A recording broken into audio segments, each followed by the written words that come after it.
Thank you, Mr Speaker, and I rise to contribute to the public interest debate on behalf of the Greens, and also thank the Minister for Emergency Services for this public interest debate. On behalf of my community, I want to offer my sincere and deepest condolences to the families and loved ones of those who've lost their lives in this flood event on the mid-north coast in the Hunter region. I actually know I'm connected to one of those people who passed away, and a mother in the prime of her life, and it's incredibly sad. Mr Speaker, we felt guilty, to be frank, people in my community, because it beggared belief, and I remember for Tweed that it was like the most beautiful sunny winter days. But of course, hordes of volunteers from our communities went south as soon as this event was on the horizon. And just echo the sentiments of my colleagues here across the floor, recognising the incredible bravery of our volunteers over and over, and of course all our combat agencies. I want to acknowledge my colleagues, of course, all of the affected MPs, and particularly those who aren't here today, because, and I know and I am sure that the Premier will make sure that they have an opportunity to speak on the floor in a public interest debate or in some way to be able to speak and mark what's happened to their communities. Mr Speaker, I know that these flood levels in Taree, for example, have surpassed what they saw in 1929. And when community members hear the 1 in 500, it's very hard to wrap your head around, because colonisers have been here for 237 years. So they're like, well, in other words, completely unprecedented in living memory. It's been attributed by the climate scientific community very quickly as the direct result of human-induced climate change. And some people have said in the media, how is that even possible? And it's like, really? Like, our science has been there for a very long time, and our science is telling us they have all the data.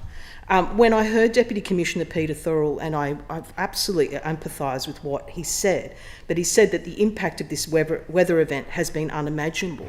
And the impact is unimaginable until you are in it. But for those of us in the Northern Rivers in particular, unfortunately, it's all too imaginable.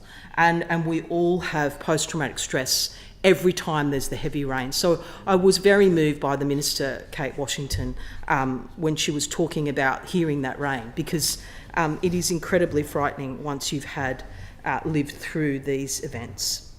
Mr Speaker, now isn't the time to belabour the point about climate change, but I think it's incredibly important for us to note that the Reconstruction Authority, that good work that they are doing around adaptation, cannot come soon enough, and we encourage the government to continue to invest in adaptation, because, as others have said, we can't just act, we can't keep acting surprised, we can't keep saying the same things, we have to prepare. And Queensland are doing a very good job in showing us how to do that. And I know that the right people are there, particularly a shout out to the member for Lismore, who is embedded up there, and you could not have anyone better, I believe, on the ground supporting the communities. But as the member for Tweed said, this is a very long road.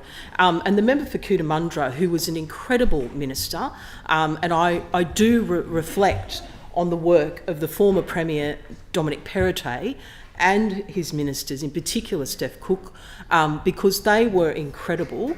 And I think he set the tone that I know that the current leader of the opposition sets as well, which is of compassion and people first.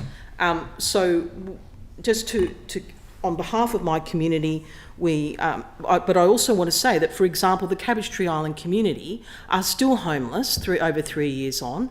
Things are progressing, but their island disappeared under 17 metres of water. An entire community. So I think we have to just get very real and have these conversations ongoing. On behalf of my community, thank you to all of the volunteers. Our heart goes to everyone that has been affected.